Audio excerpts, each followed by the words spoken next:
sou a professora Ana Karine, eu trabalho aqui na UniOeste em Toledo, sou pedagoga e eu acho que alguns de vocês já até tiveram aula comigo, que eu dei aula na Química também. Bom, então hoje nós fomos convidadas para falar um pouquinho sobre a educação inclusiva e eu vou começar falando de um modo mais geral, um panorama bem geral a nível nacional sobre a educação inclusiva. Então eu peguei para a gente começar a explanar um pouquinho essa temática sobre o Plano Nacional de Educação. Quem já foi meu aluno já sabe que a gente já trabalhou um pouquinho sobre isso também. Bom, então primeiro vamos lá, o que é o Plano Nacional de Educação e qual a sua função? O Plano Nacional de Educação é uma lei que está em vigência desde o dia 25 de junho de 2014. Ela estabelece diretrizes, metas e estratégias para os próximos 10 anos sobre a educação brasileira de modo geral. Eu peguei ali e coloquei um pedacinho na apresentação ali de slides do artigo 214 da Constituição, porque a partir da Constituição Federal de 1988, foi definido que seria preciso o Brasil organizar a cada 10 anos um Plano Nacional de Educação, pensando então nas diretrizes, objetivos, metas e estratégias para serem atendidas a todos os níveis da educação, todos os níveis e modalidades. Então, aquela parte ali do artigo 214 da Constituição vai apontar justamente esse elemento, né? De mostrar que a lei estabelecerá um Plano Nacional de Educação de duração decenal, com o objetivo de articular o Sistema Nacional de Educação em regime de colaboração e definir diretrizes, objetivos, metas e estratégias de implementação para assegurar a manutenção e desenvolvimento do ensino em seus diversos níveis, etapas e modalidades, por meio de ações integradas dos poderes públicos das diferentes esferas federativas que conduzam a. E aí vem os pontos. Então, o que é interessante a gente observar ali sobre essa questão do Plano Nacional de Educação de modo geral? Que ela envolve todos os níveis e modalidades da educação, tanto da educação infantil até a gente pensar no nível de mestrado, doutorado, formação de professores. Então, temos atualmente no Plano Nacional de Educação 20 metas. Essas metas elas foram estabelecidas para estar em vigência do ano de 2014 até o ano de 2024. A partir disso, nós temos entre essas 20 metas, uma meta que é específica sobre educação inclusiva, que é a meta 4. A meta 4 diz assim, dentro da lei do Plano Nacional de Educação, que ela tem como objetivo universalizar para a população de 4 a 17 anos. Só um pouquinho que eu esqueci de passar. Ali. Universalizar para a população de 4 a 17 anos com deficiência, transtornos globais do desenvolvimento e altas habilidades ou superdotação, o acesso à educação básica e ao atendimento educacional especializado, preferencialmente na rede regular de ensino, com a garantia de sistema educacional inclusivo, de salas de recursos multifuncionais, classes, escolas ou serviços especializados, públicos ou conveniados. A partir dessa meta, que foi estabelecida, então, no ano de 2014, nós podemos observar que tem aí dois objetivos colocados em voga dentro de uma mesma meta, né? Primeiro, matricular todas as crianças. Ali, a princípio, a meta ela está abrangendo a idade que é considerada obrigatória por lei. Então, dos 4 anos até os 17 anos. Então, a gente já observa aí o primeiro objetivo, matricular todas. Isso significa universalizar e atender todas as crianças que tenham algum tipo de necessidade. E é interessante a gente observar mais adiante que nós não temos os dados de quantas são essas pessoas que precisam desse atendimento.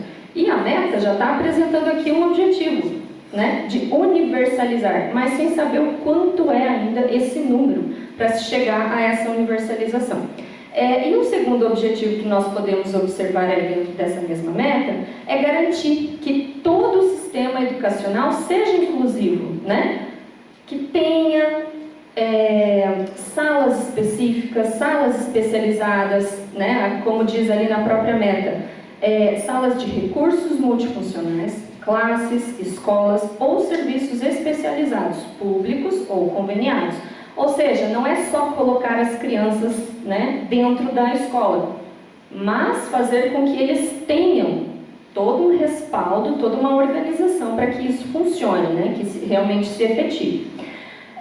Além dessa meta, o Plano Nacional de Educação também apresenta algumas estratégias que seriam para se colocar em prática e conseguir chegar a alcançar essa meta até o ano de 2024. Então, basicamente, a meta 4, ela tem 19 metas. 19 estratégias. Cada uma das estratégias que são apresentadas aí, elas vão pensar mais afuniladamente a partir desse objetivo maior, né? Então, tem estratégias no sentido de tentar matricular também as crianças de 0 a 3 anos, mas como consenso dos pais, considerando que é uma idade que ainda não é obrigatório que eles estejam já frequentando a escola, né? Tem algumas estratégias visando promover a formação continuada de professores, porque não adianta nada você colocar as crianças, né, dentro da escola, mas sem ter profissionais capacitados para receber e atender essas pessoas. Também tem estratégias falando sobre a questão de combater situações de discriminação e de violência e assim por diante. Então, basicamente, são 19 estratégias dentro desta meta. Aí, o que foi feito? A partir da própria meta, dessa lei de 2014, foi definido que o Instituto Anísio Teixeira, o INEP, ficaria responsável por averiguar, aferir, analisar como que está sendo o desenvolvimento dessas metas. Então, a cada 2 anos, o INEP tem que publicar um relatório sobre como está o desenvolvimento de cada uma das metas. Então, nós já temos 2 relatórios publicados a partir de 2014. Um foi publicado em 2016 e outro foi publicado em 2018. O INEP foi o órgão responsável, vamos dizer assim, oficial, por fazer essa análise e essa verificação, né? Porém, existem outras instituições, outros órgãos que fazem uma análise das metas de forma paralela. Por exemplo, nós temos o Observatório do PNE, que se a gente procurar na internet é facinho de encontrar, o Observatório. Eles usam como sigla OPNE. E ali dentro desse observatório, então, são várias entidades que estão atuando e pensando e analisando todas essas metas, como se fosse uma instituição, vamos dizer assim, paralela, fazendo o levantamento dessas metas. Por que eu estou trazendo esses dados para vocês? De falar tanto do INEP quanto da existência, por exemplo, do observatório.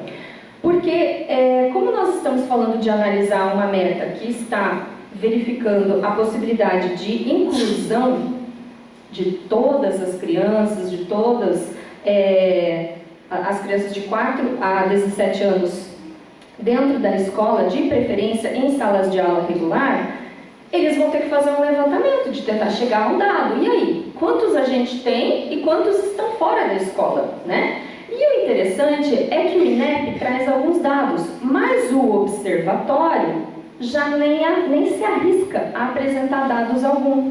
O observatório já deixa bem claro, nós não temos no Brasil mecanismos, nós não temos meios de conseguir aferir se essa meta está sendo desenvolvida ou não. Então é interessante a gente observar esse contraponto também. O artigo 4º da meta da Lei do Plano Nacional de Educação diz que para a gente conseguir chegar a observar todas as metas, nós precisamos observar alguns dados estatísticos. Quais são eles? Os dados que são levantados pela Pesquisa Nacional por Amostra de Domicílios, o PNAD, o Censo Demográfico e os Censos Nacionais de Educação Básica e Superior.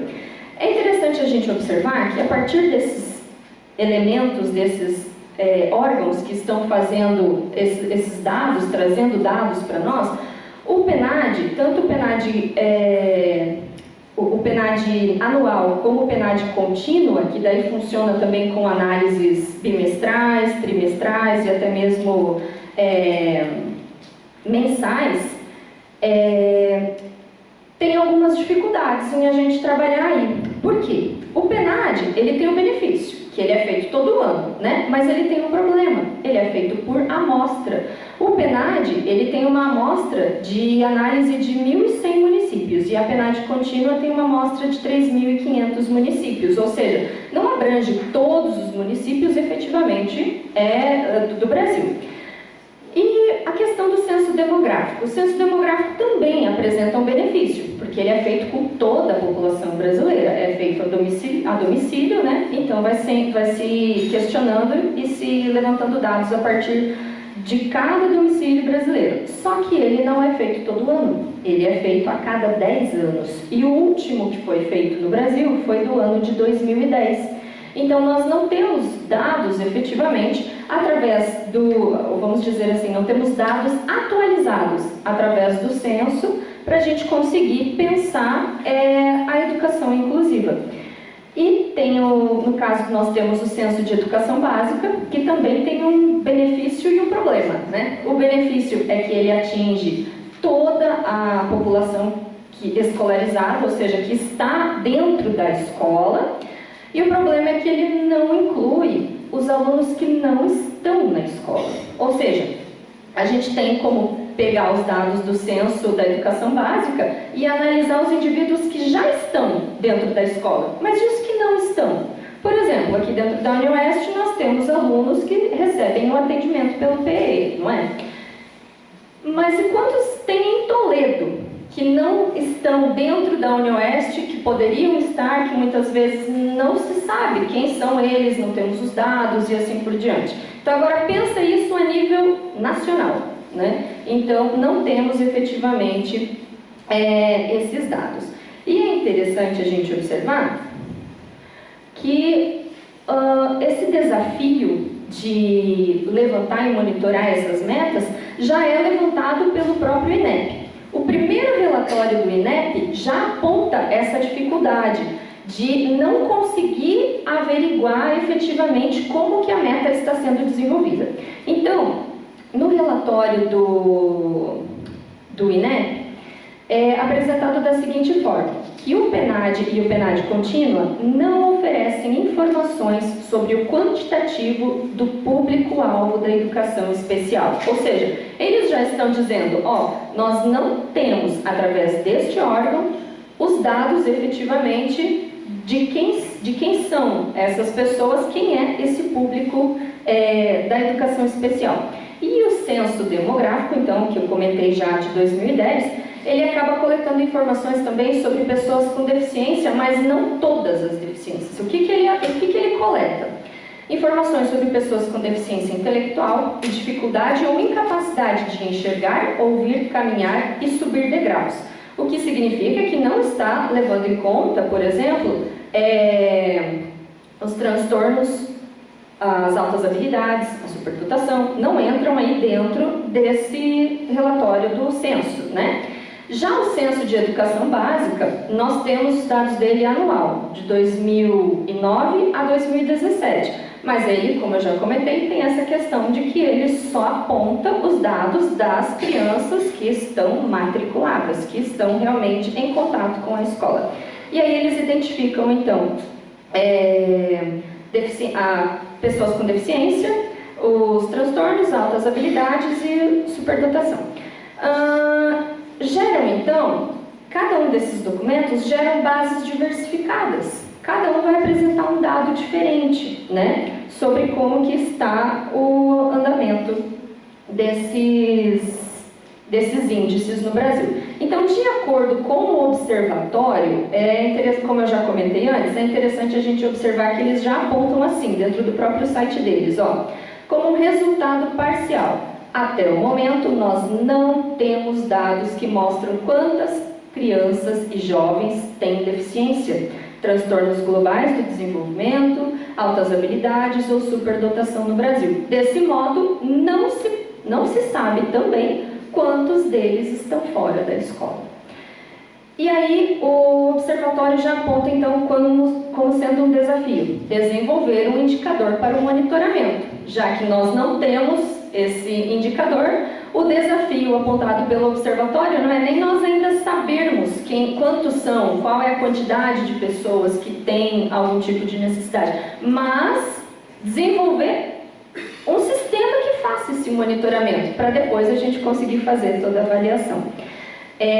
Bom, mesmo assim, com essas dificuldades, o INEP apresenta alguns dados, né? O INEP fez o quê? Desde o relatório de 2016 e também no relatório de 2018, ele criou 2 indicativos para conseguir observar. E esses indicativos, eles estão baseados nos dados em que eles conseguem pensar algo referente à educação inclusiva.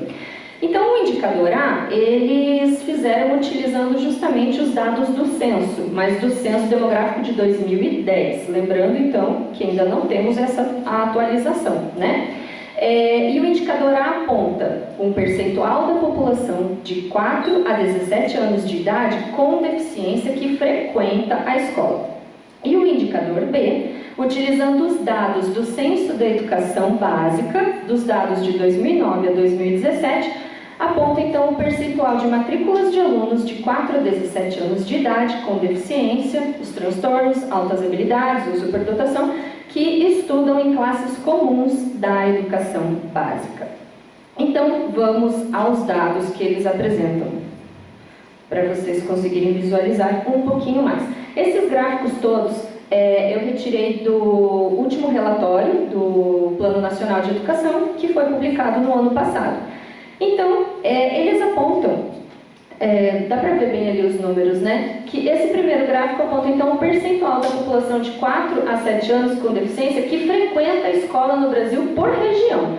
E aí eles vão apontar que nós temos 82,5% de crianças e adolescentes frequentando a escola, né? Só que, como eu comentei, até que ponto realmente esses dados vão apresentar o percentual total da população, né? Então aí eles apontaram que em 2010 foram contabilizados 1.087.617 crianças da idade de 4 a 17 anos. Observe que não está apontando crianças de 0 a 3 anos e nem adolescentes com mais de 17 anos e assim por diante, né?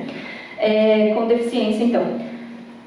Do total de 82,5%, esse número indica 897.116 crianças ou adolescentes frequentando escolas ou creches. É interessante a gente observar por aí, por esses dados, que a região centro-oeste, o último gráfico lá no cantinho, é o que apresenta um percentual maior em relação a todos os outros, né? Com 85,3%.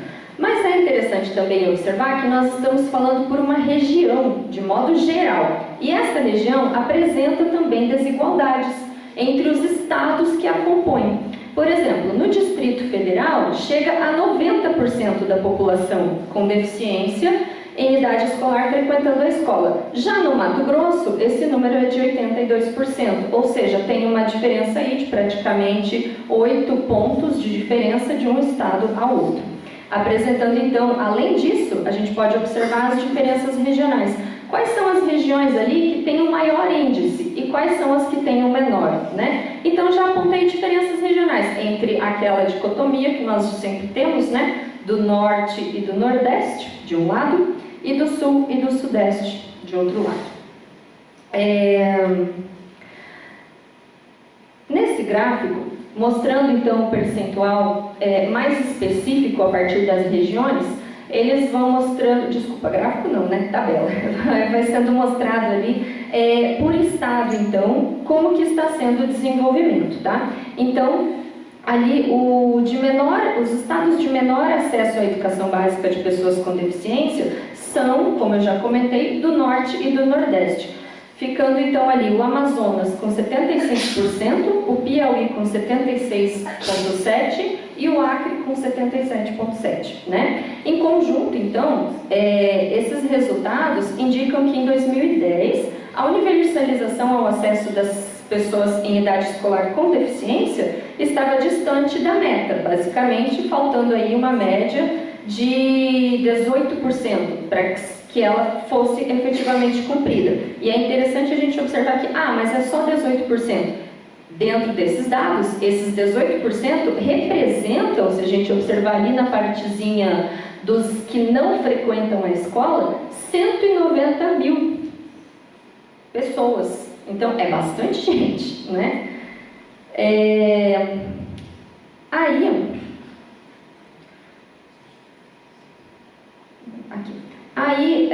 Passando adiante, então, o outro gráfico que é apresentado pelo INEP é a diferença das desigualdades de raça, né? Então é interessante a gente observar aí, quanto à raça e cor, os menores percentuais de atendimento foram observados para as categorias indígena, né? Com o último gráfico lá no cantinho, 70,3, negros com 82, e os maiores são da categoria considerado então amarelo e branco, com 85 e 83.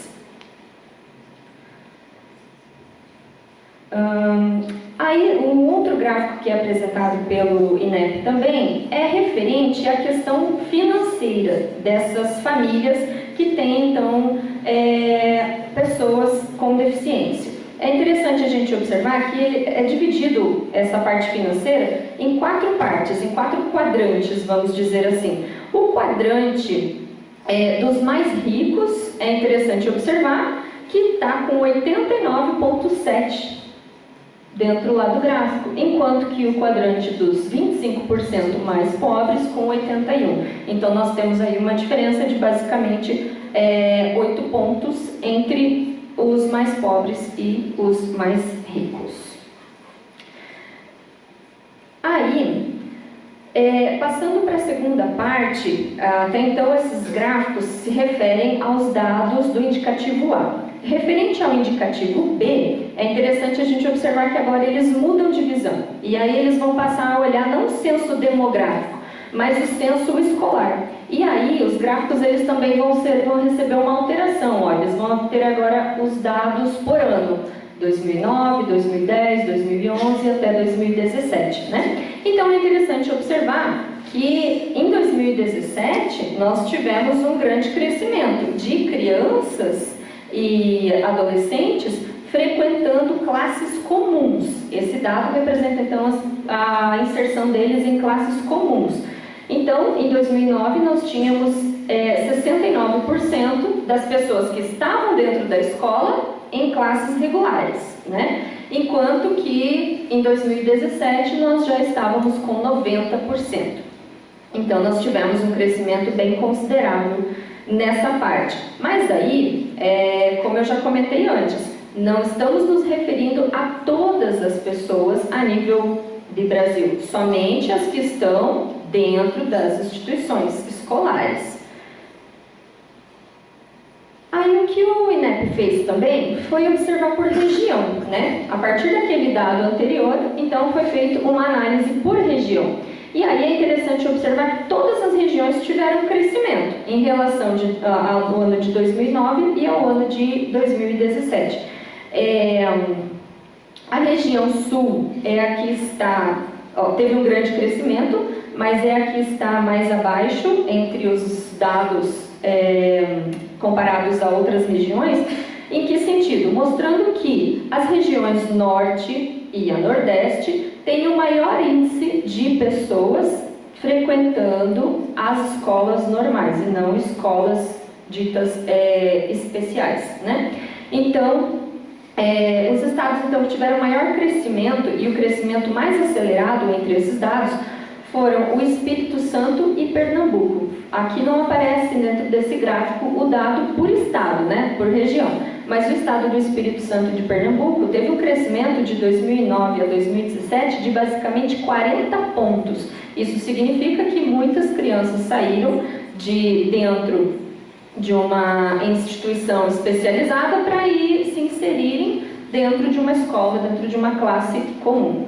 E eu espero que recebendo atendimento especializado.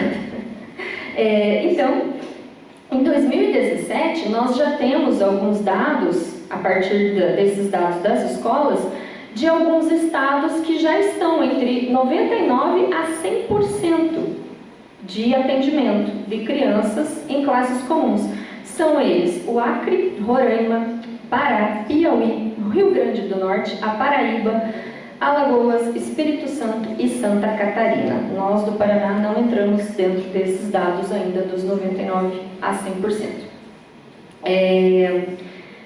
Bom, e aí o que o Instituto faz também é fazer uma análise dessas crianças a partir da área em que eles estão, se eles estão numa área urbana ou numa área rural. A maioria das crianças que frequentam, então, classes comuns são da área rural, e acredito eu que justamente pelo fato de não terem algum tipo de escola especializada próxima, então eles acabam se inserindo com mais frequência dentro das escolas comuns, enquanto que a área urbana teve um grande crescimento e uma grande inclusão, mas ainda assim estamos abaixo do que é apontado pela área rural.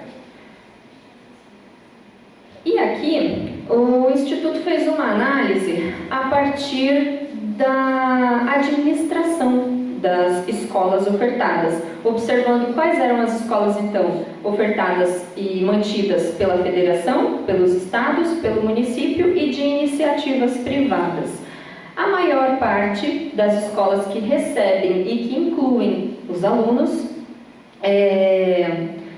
são as escolas municipais e as escolas estaduais. As escolas federativas tiveram um grande crescimento, mas ainda estão abaixo, né? E as privadas também estão bem abaixo ali do gráfico, olha só, com 47% em 2017, enquanto que as municipais estão com 96%. Quanto aos dados de observação de gênero, se é feminino, masculino e tal, a gente não pode observar ali tantas diferenças nesse caso. Basicamente, os dois estão andando bem próximos, né? O feminino com 2017 ficou com 90% e o masculino com 91%.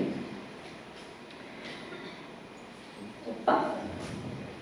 Aqui, o último dado, então, é relativo também à cor, né? Que foi observada dentro dessa questão do censo escolar.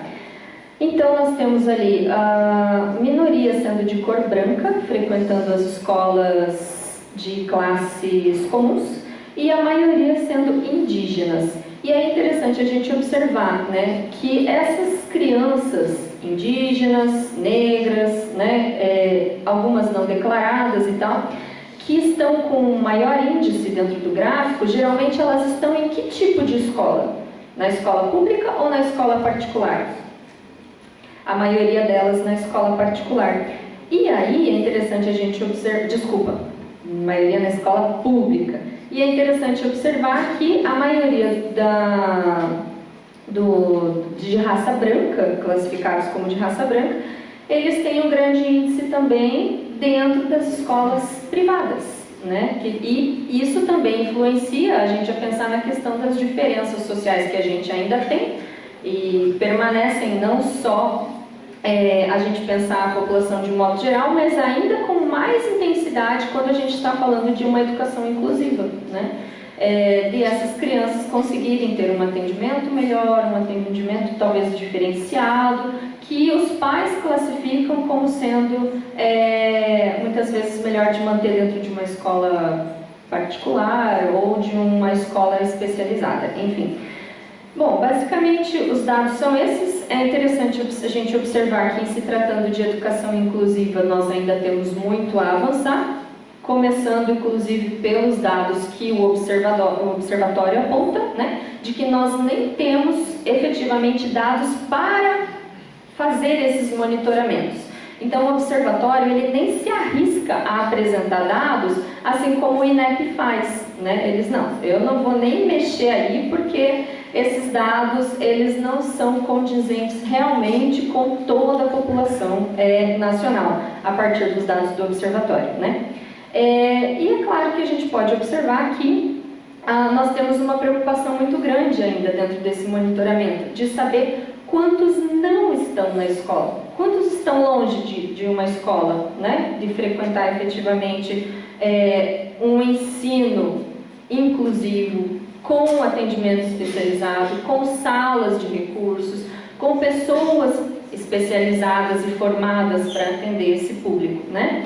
Então, além disso, é interessante a gente observar que ainda existem também diferenças regionais, diferenças de raça e diferenças econômicas, que também precisam ser superadas dentro da educação inclusiva.